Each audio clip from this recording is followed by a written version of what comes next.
But I'm thinking with that engine over there, that this had something to do with them mining and digging for gold.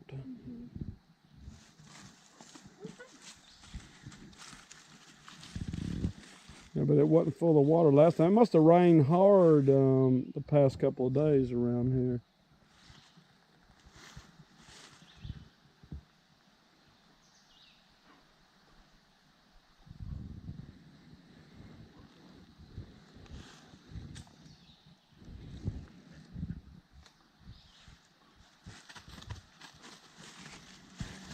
Is there any other areas you want to see? No, I mean, this has been great. I didn't know how long you wanted to stay out here and look. God, don't drink that water. Nice. You learned a couple of things. Yeah.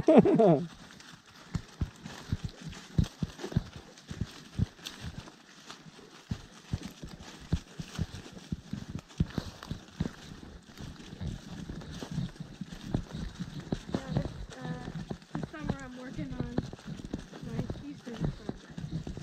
Okay. I think Bigfoot's gonna make an appearance. That is cool. So how close are you to graduating? I got one more year. Okay.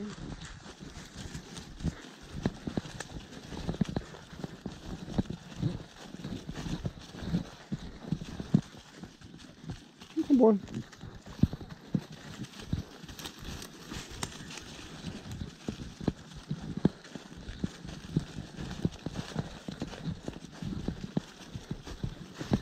Now, originally, are you from this area? No. There's another one. Yeah. I'm from New Hampshire. Okay. Yeah, you told me that. Do they have any stories of Bigfoot up in New Hampshire? Not many, actually. I don't think I've heard any. There's a lot of unusual lights and stuff in the sky, like UFO kind of sightings Okay. up in the White Mountains. So not really any Bigfoot stories. Oh yeah, I've heard of the White Mountains up there. Yeah. We got like, I don't know if you ever heard of this, but we got our own, like, Stonehenge. Yeah, I've heard of that. I have heard of The that. American Stonehenge is in New Hampshire, and people don't know who or how it was put together. That's crazy. There's so many mysteries out there that people don't fully understand, I've always said, how can you trust like carbon dating and stuff like that? How can you really know something's 50,000 years old or from 10,000 years old and so on and so forth? I'm hearing the birds kind of come up too, make a lot of noise.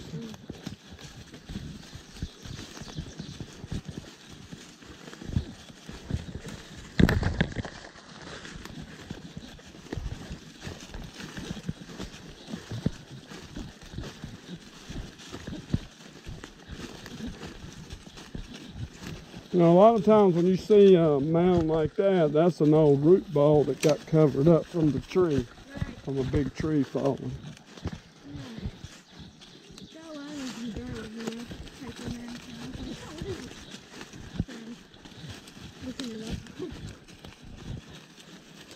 At first I thought they were like really giant ant mounds. Well, I mean, a lot of people think they're like burial mounds and so forth, but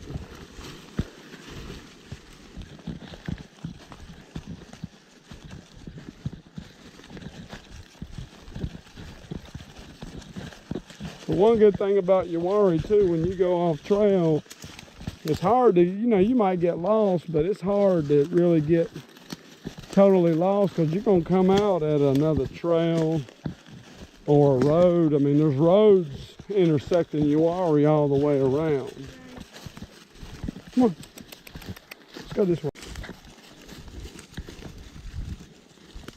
See, I look at little stuff like that. That's cool. I mean, stuff falls randomly. Yeah.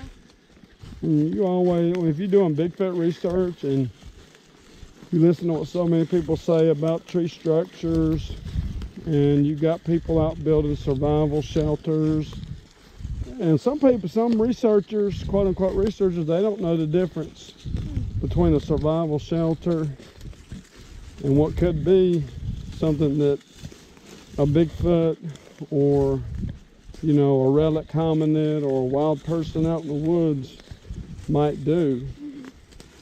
And that's pretty amazing to me that they don't know the difference, but they really don't. Well, So you kind of have to do not just like Bigfoot research, but also kind of research to rule it out that it might be something else. exactly. If you get something and you think that is Bigfoot related, then you really need to do your due diligence on it. If we get a picture or something, that's why we recreated. That's why I got in the same spot as that Dogman pic. But a lot of researchers, Cassie, they won't even do something simple like that. It don't take a rocket scientist to try to recreate a picture that you think might be a Bigfoot. I mean, that's what you are to do to rule out pareidolia.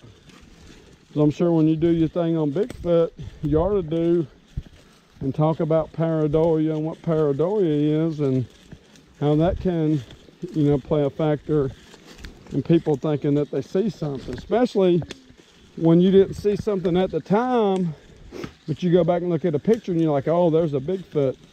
But honestly, you should have saw some kind of movement. A lot of times you should have saw something. Come on.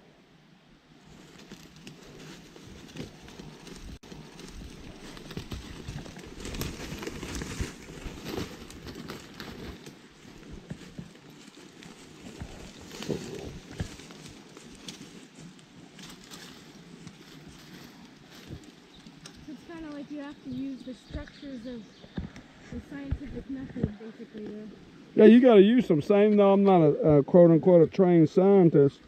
You got to use, you know, deductive reasoning and you're right, the scientific method on some stuff.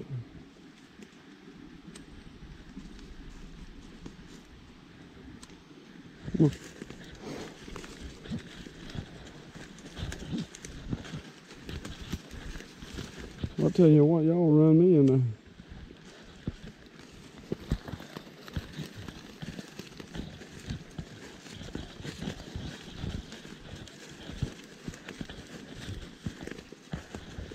There's been a couple times where I thought I saw some movement when we've been walking around, but just a flicker. Cindy, you all tied up, ain't you? Well, we're almost at the trail. I'll get you in a minute.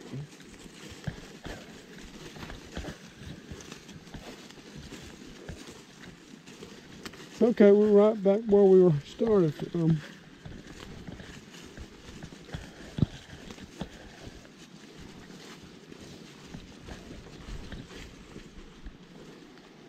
But you know, people come from all over now to squat Uwharrie. I mean, it's famous. So you got people that come overseas that are in the Bigfoot just to see Uwharrie now. Wow.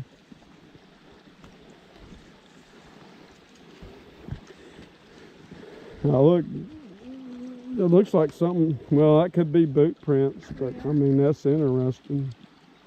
I don't think too many people come back here, but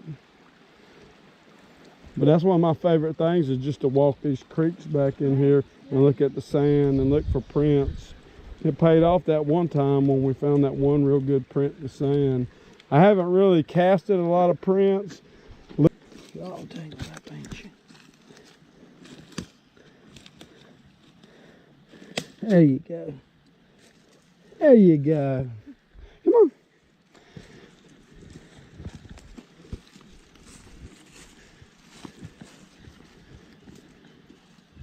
What I do a lot of times, like with my cameras, a lot of times I would point one going back and film backwards and see if anything, you know, moves behind me.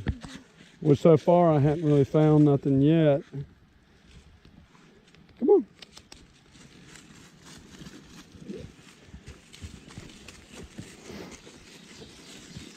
I've came back here all by myself about 4 times when we've been at the campground. If I meet a lot of people at the campground, I don't take the dogs.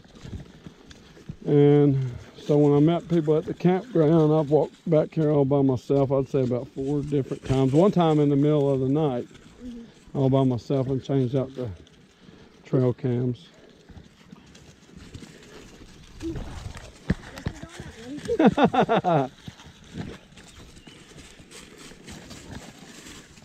I see there's something, probably maybe a deer or something out there, turkey. It's turkey. I feel like they were sneaking over here before we walked by. When I saw movement a couple of times, I may have saw a turkey.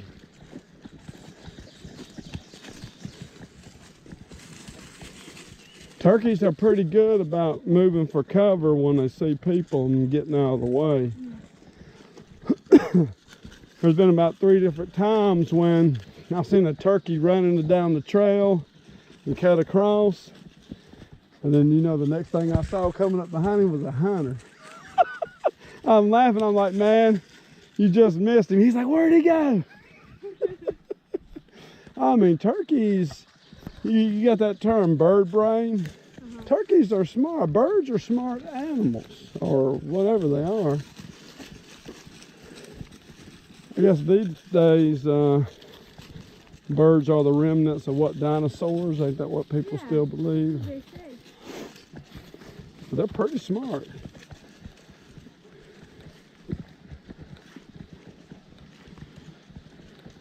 Yeah, but this year, my goal and my research is to do more solo overnighters. So I want to do a solo overnighter in that area I just took you to, where I got the dog man pick where we stayed at before. I want to do a solo and see what all happens. I mean, I've been doing it for a few years now. I'm not going to get lost out here or nothing like that. So I'm like, I think I'm ready to start doing stuff like that.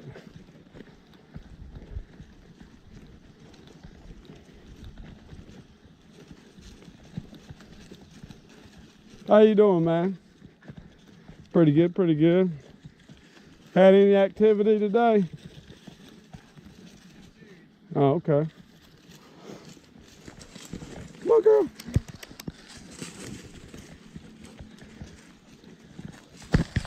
Come on. Come on. Let them hunt. They hunting.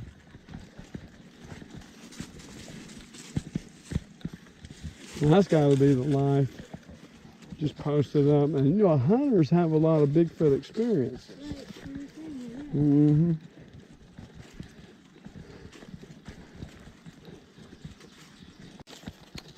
Come on, no, you're gonna jump right here. There you go. Come on. Come on, stay on the middle. Come on. Let's go right here. There you go. Good girl. Come on, Gotti.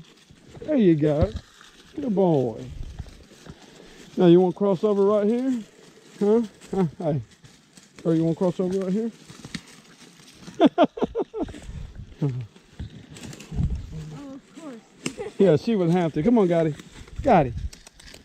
No, we'll go your way. Come on. There you go.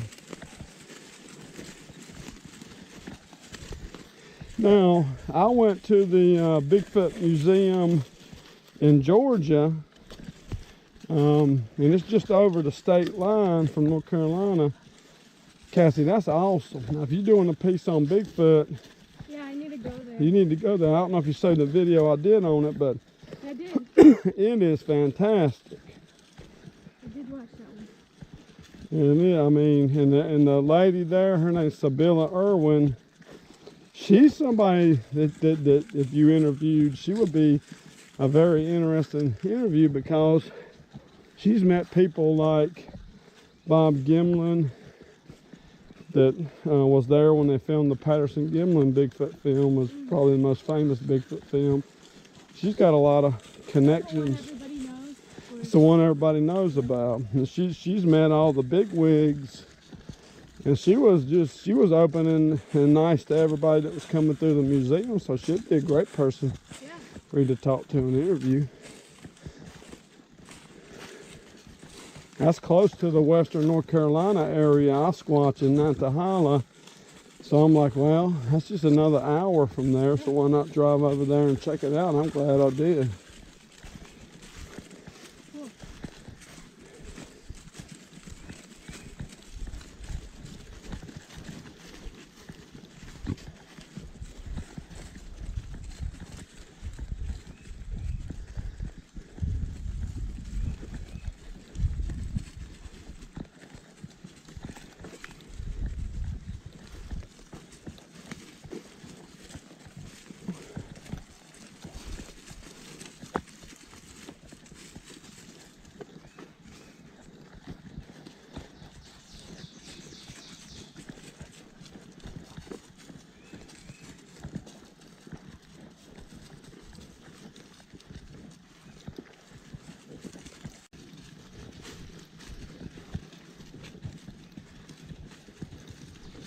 Have you heard, there's one other classic story, what's that guy's name?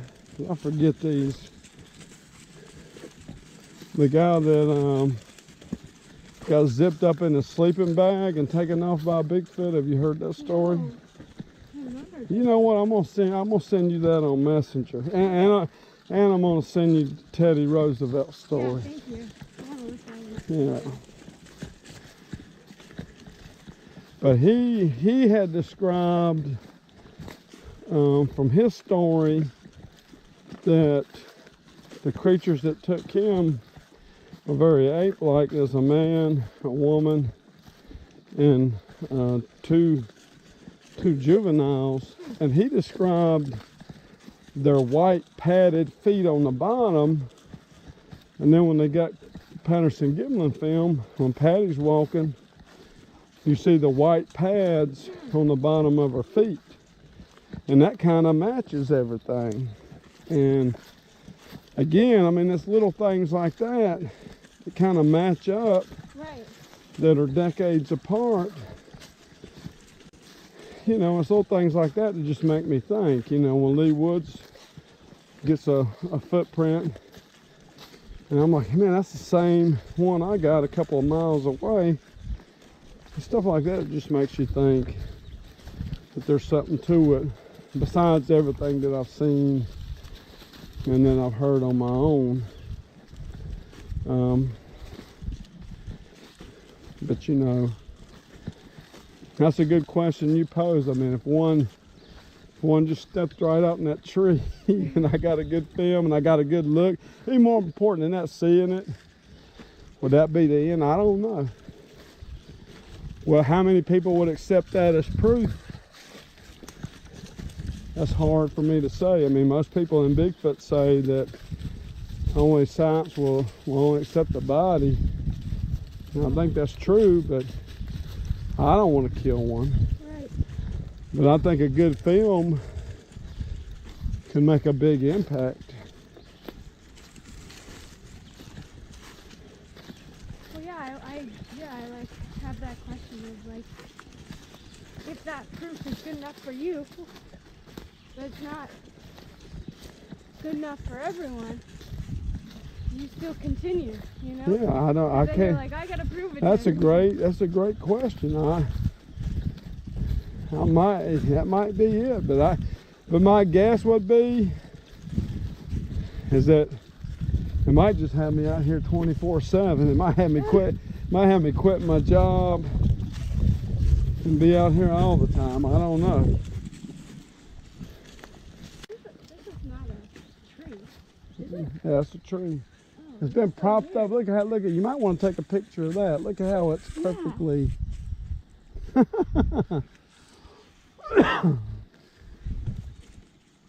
I remember when that first fell. It's been there for about 5 years now. It looks like it's been eaten for like hmm It might be tree disease. yeah.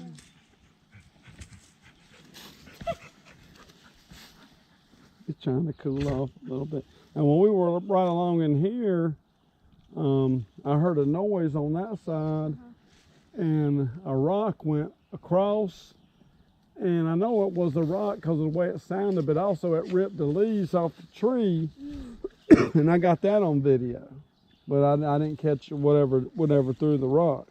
I think a Bigfoot did that. But you can hear it on the video go right across and see the leaves come down. You okay, boy?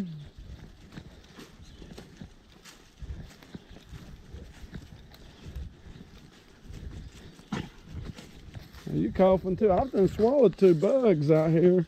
That had me coughing. Come here. Let me get your ball. There you go. There you go. But you know, a lot of trees will bend naturally because they'll bend to try to get to the light. So that's something you got to look at too. When you start talking about tree structures, you got to look at that too. I think a lot of times what would be, I would consider to be Bigfoot, would be if it's bent over and then the end of it is twisted and tied down. That's what you want to look for.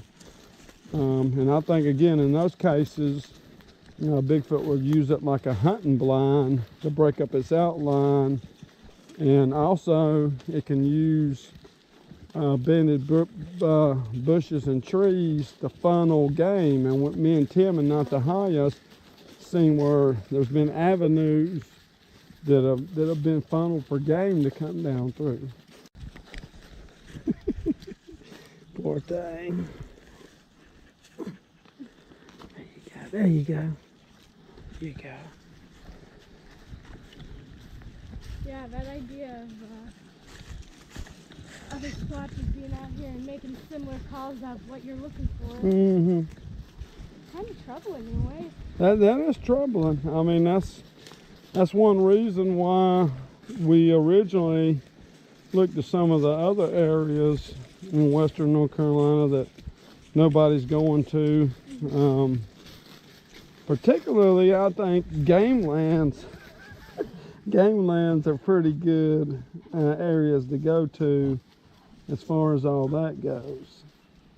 Because people go to state parks, but in game land areas, there's not really a lot of camping allowed. And other than hunting season, nobody's really going in there. So you can trust some of the evidence you get better when you hear a yell and you know that, hey, that's not a coyote. Right. That's not anything that we know. And you know that there aren't people out there call blasting that'll take a megaphone. Right. Or will take a recorded Bigfoot howl. Do you know what the Sierra sounds are? I'm not sure if I'm familiar. I'm going to send you that too. I'm going to send you the Sierra sounds and a couple of those others. And whenever you get the time, you can listen to it. The Sierra sounds is generally taken, and they're at the Bigfoot Museum too in their entirety, which there's just clips on the internet. But in the Bigfoot Museum, that's the first time I heard them all in their entirety. They got what they call samurai chatter, which they say is a Bigfoot vocalizing, and it sounds like language. Almost like a samurai, a Chinese type person would talk. It's like, hua hia hia and hua ha ha. And the guy's like, hey, what you want? And then he goes, hua hia hia ha ha. And it's just weird. I mean, if they faked that, I mean, they did one hell of a job. They had someone out there doing all that. And they had a linguist that examined it, and the linguist said that that is a language with syllables and everything in it. She can go all day and all night. I mean, she's just so curious about the woods. And in my backyard, you see her going after that insect. In the backyard, she'll follow the squirrels from treetop to treetop. He won't give a rat's rear end about it, but she does. So she's kind of like me. She's more of a true squatcher. Is that just like blossom heads or something? Yeah, it does look like it.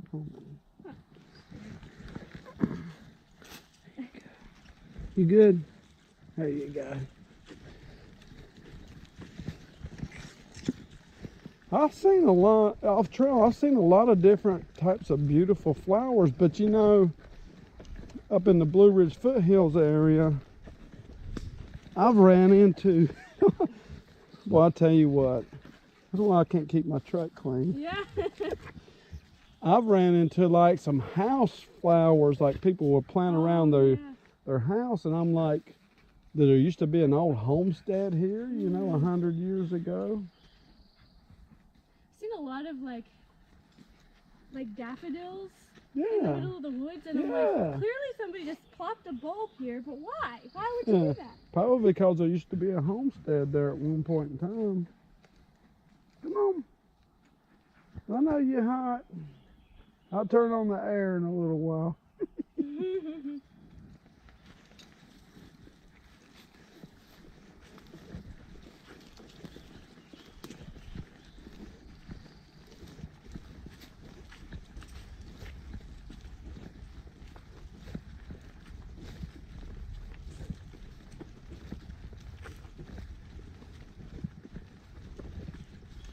So overall, with schooling and everything, do you have like an occupation that you think you want to get into, or clear cut, or are you still open? Yeah, I'm not certain. I think I want to be a well, I already am kind of a photographer. I've done a lot of photography work. I think I want to be a photo editor for possibly like a magazine or publication. Cool. Yeah, something in the arts for sure. Where No, that is landed, cool. So, yeah. And it's nice because, like, being a photographer, being an artist in any case, you can kind of explore whatever topics you want, you know? Yeah, exactly. You know, if you're very specific profession, you can't really do that. So I like that I have that flexibility. That is cool.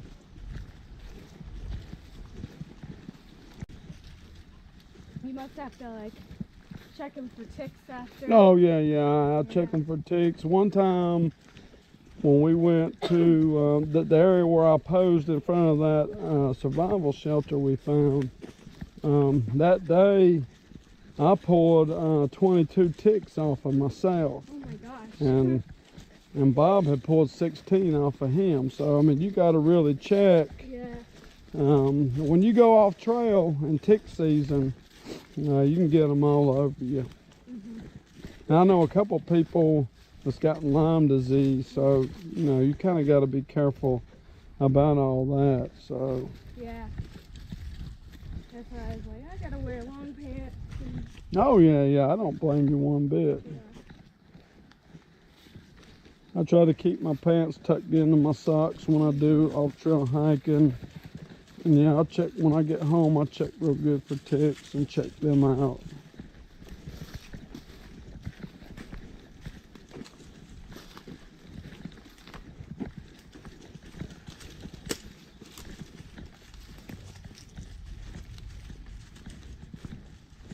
Every year you hear, oh, it's going to be a bad year for ticks.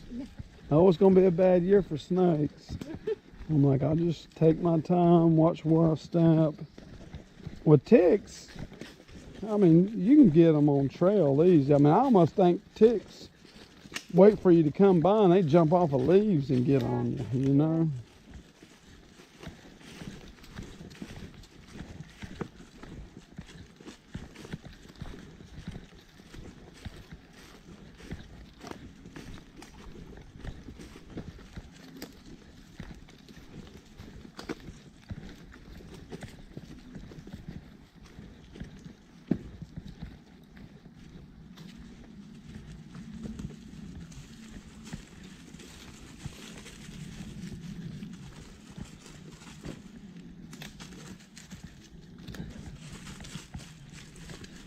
When I do that, I always try to look real hard and see if I can catch anything.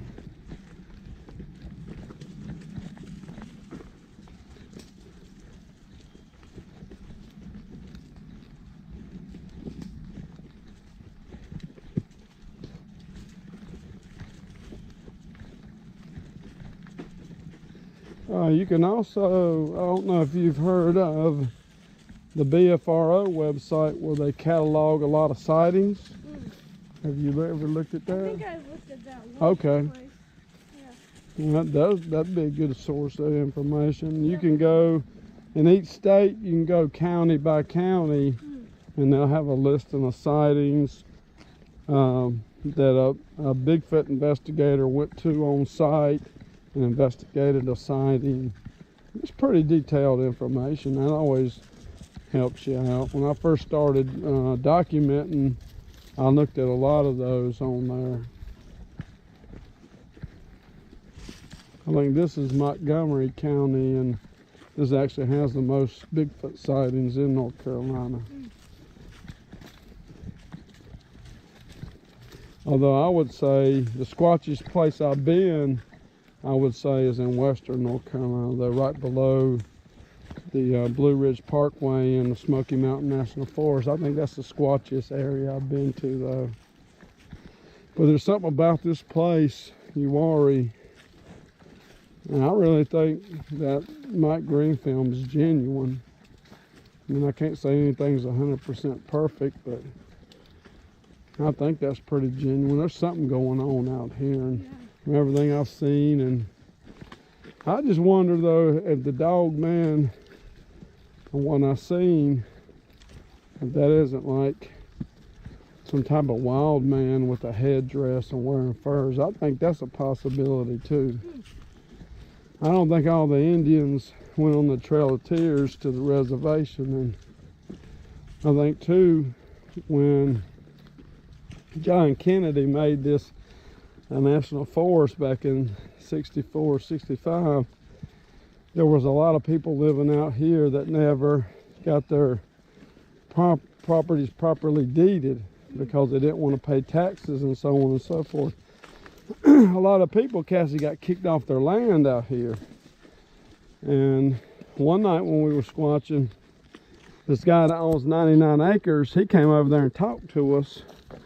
And he told us all about that. And he said, when they ran people off their property, there were people that had gold mines on their property and were still getting gold out of it, and the government just covered the holes up, ran people off their land. You know what? I'm always like, in areas like that in the national forest where they've done that, I've always wondered if some people didn't just go back into the hills, and you got people living wild, you know? That would be in like the 60s that happened? Yeah, John F. Kennedy made this a national forest in 64 or 65.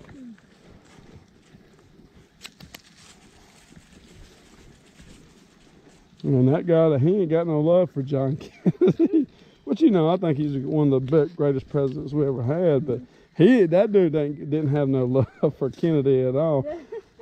I wish I would have had my audio recorder out and recorded the stories that he told. It was pretty cool.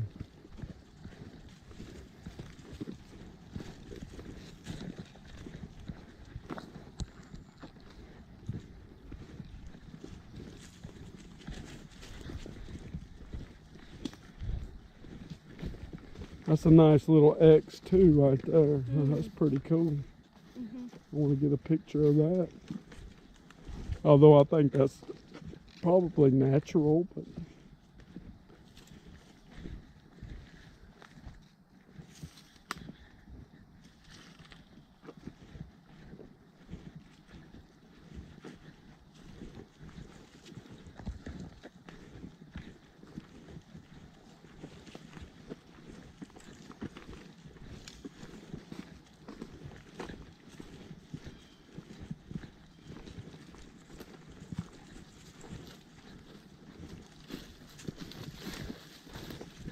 we've also boat squatched Baden Lake. Really? And we went to this little island, and there's a lot of quartz rock out here, and we hiked through the island, and there's a big fire ring, I mean a big round fire ring of white quartz rock. I thought, but there wasn't it wasn't burned in the middle like there had been any recent fires. I'm like, okay. We're looking around, we're like, this might be some kind of sacred place or something, you know. That was pretty cool. I took pictures of that.